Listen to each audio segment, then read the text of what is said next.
I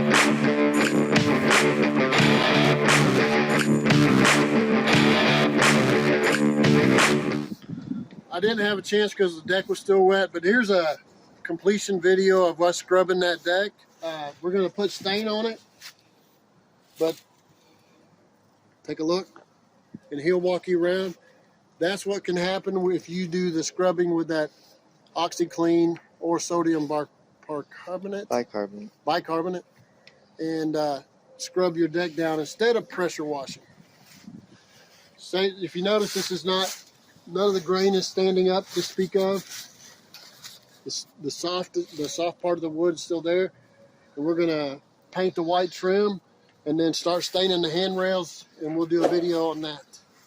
And we'll show you again. This is what you can do.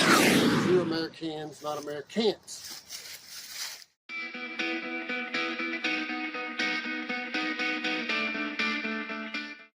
Whole lot of elbow grease later, hours later, we've got the gray stain on the deck that we cleaned with that OxiClean, and that's the first coat. Want to go ahead and walk them around, and this is some of the things that